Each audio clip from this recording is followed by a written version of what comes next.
As we traveled on the road, I was able to take video and take pictures of the surrounding desert, and you can kind of see the formation of the city in the distance. My thoughts in the Gauchon ruins were basically thinking about who lived there before, what had taken place before, and how these people lived. So as I took video, it was very overwhelming to get the sun beating down on you and to think about how these people survived.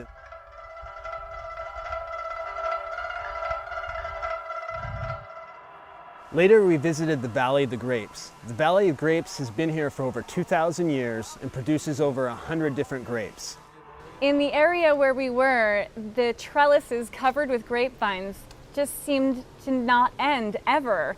There were tons of these brilliant, perfect, ripe, juicy-looking clusters of grapes, and we weren't allowed to pick them. After what seemed like miles of walking under these grape trellises, we got to watch another performance of the traditional Uyghur music and dance.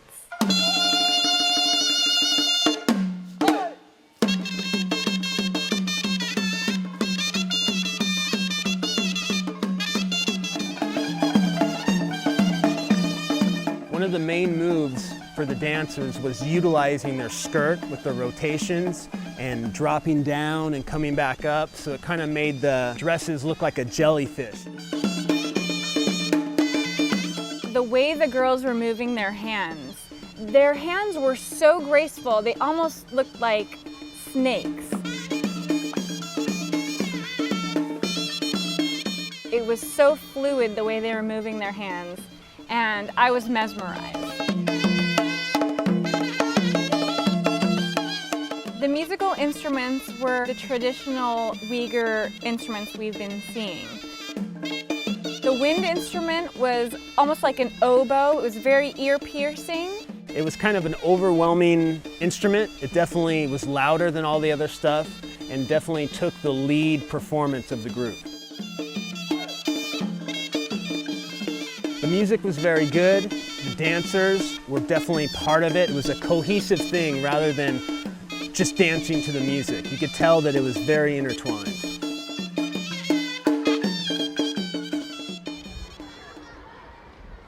Well, our visit to Turpan has come to an end, but before we left town, we were able to make a quick stop at a local elementary school and actually attend a music class here. As we entered the gate, you could feel the energy, the youth. It reminded me of being in school. When we were walking down the corridor to get to the classroom, we could hear the children all singing, and they were singing really loudly, very confidently, and all in unison, and they had great pitch. We were able to observe the kids as they were learning. The first thing that you notice about the kids here, they're very observant, they are obedient, they want to learn. You almost feel like it's a college course. The music class actually had many different aspects. A few girls got up and danced.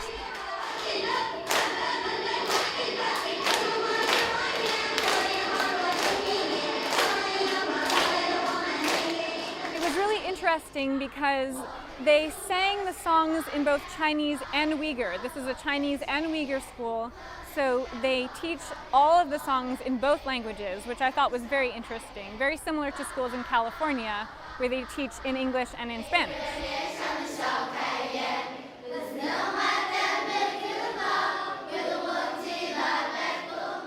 Later, Kate was able to teach the kids row, row, row your boat. And it was pretty cool for kids to learn a whole new language, sing it. They were quick learners. They picked up on it very quick and were actually able to go through the whole song. This is a classic American children's song that I sang in school from the time I was 5 years old. Life is but a dream. They were really great learners. They learned the melody really fast. I was really impressed by their ability to learn the way the words sounded, even if they really weren't that familiar with the English language.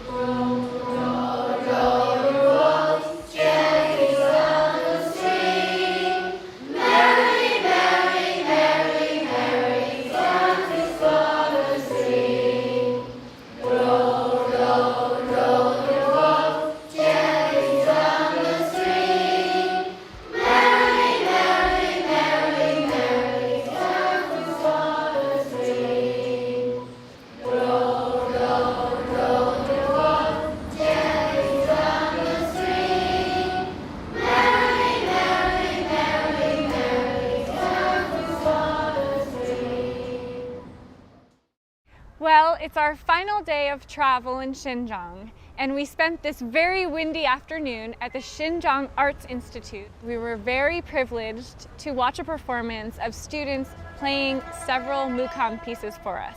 The first piece was a full chorus. It began like a lot of the mukam pieces begin, I've noticed, with a sort of droning tone and then a soloist singing along with that.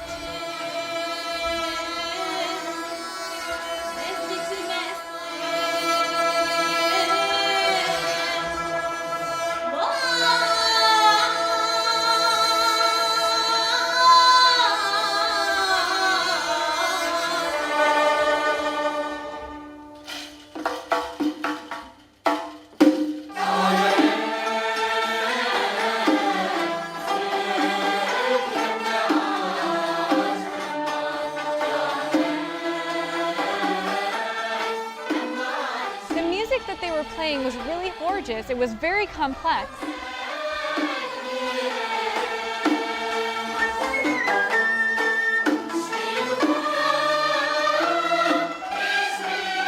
The soloist who I was drawn to most was playing the ijik, the violin type of thing.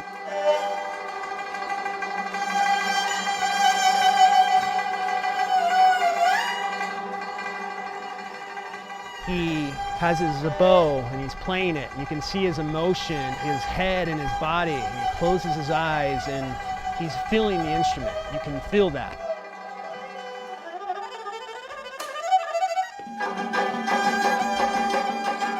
I admire him because I feel hopefully that I do that with my music.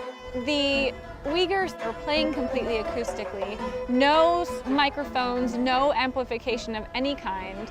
And then to contrast that with this very digital, highly sequenced music, very much based on being able to amplify the digital signal, it was a great compare and contrast for me.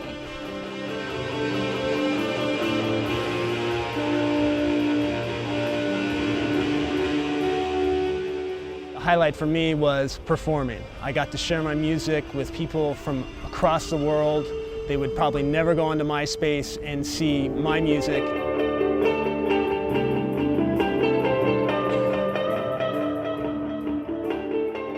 After my performance, my travel partner, Kate, was able to perform as well.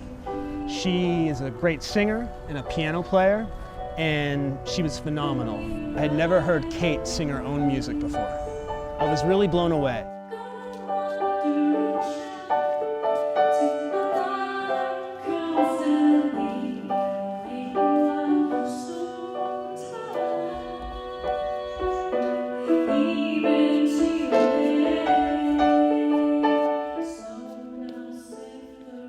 Initially, I was really nervous thinking about performing for them because I didn't go to music school, and here all these students are studying music. As soon as I started playing, I realized that music is kind of a universal language. Everyone understands something that's coming from your heart and soul, and they made me feel right at home.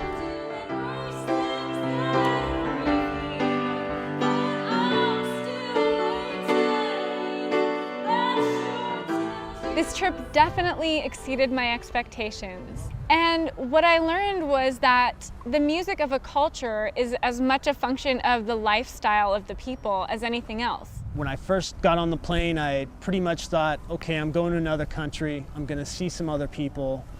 But I was blown away by everything. There's a lot of musicians who are angry people and jaded people. And if you don't allow yourself to open up to everything, you go down that road. I saw myself going down that road, and I don't want to be that person.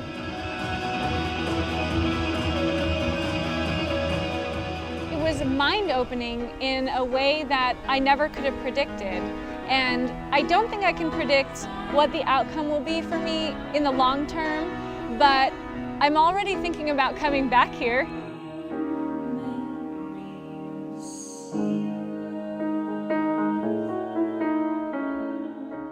I'm definitely looking forward to getting back to my studio and working with some ideas that have come to me during this trip. And I really want to add some rhythmic elements, like what I heard here, to get people up and get people moving.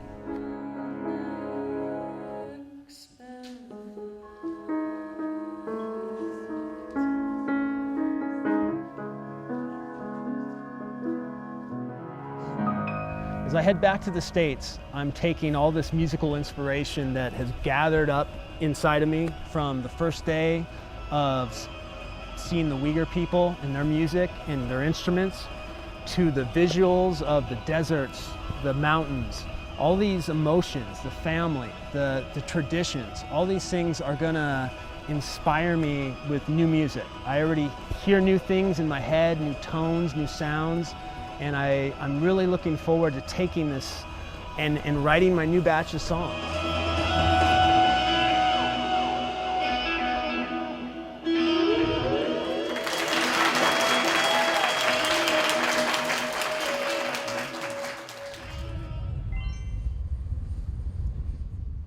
I've returned to my beautiful home in California from my travels in Xinjiang, and I have spent about 6 weeks working really hard on 2 musical pieces that were inspired by my trip there.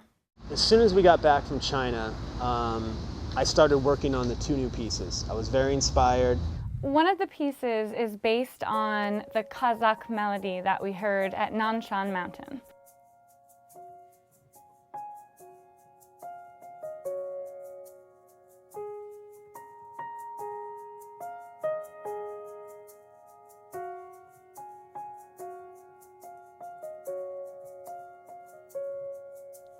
Forge ahead into the rough, toward forfeited promise of more beyond the horizon, forbidden behind curtains.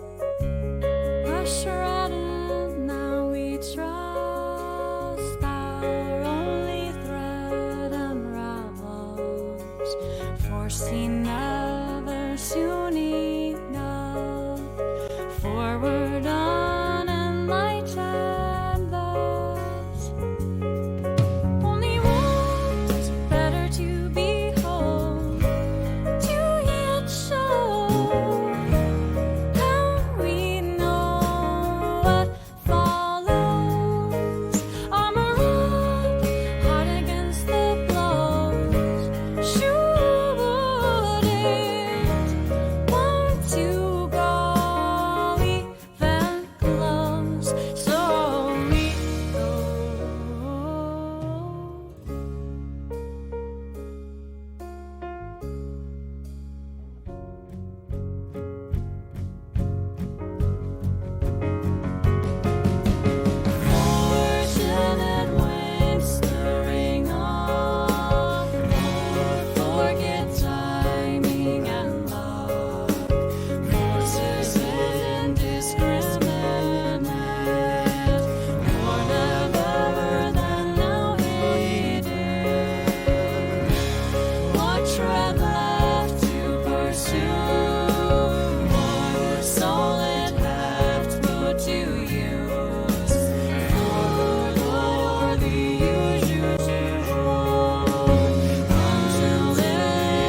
go even close, so we go. The first piece that I wrote that was all slide guitar took me about a week to write. It came really quick. All the inspiration was there, all the notes were there. The name of it was Face to Faces. It was a big moment in the movie, and it's kind of inspired from the Kazakh people. He's a local San Francisco artist, and let's first hear what he sounds like, shall we, here on KUSF? This is live in the KUSF studios in San Francisco. Take it away, baby.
The other piece is called Rebel Feet, and it is inspired by the rhythmic pattern that I heard in a lot of the music that we heard when we were there. Safely keep, soon unleashed, defeated, already. Now, having been exposed to this music, I will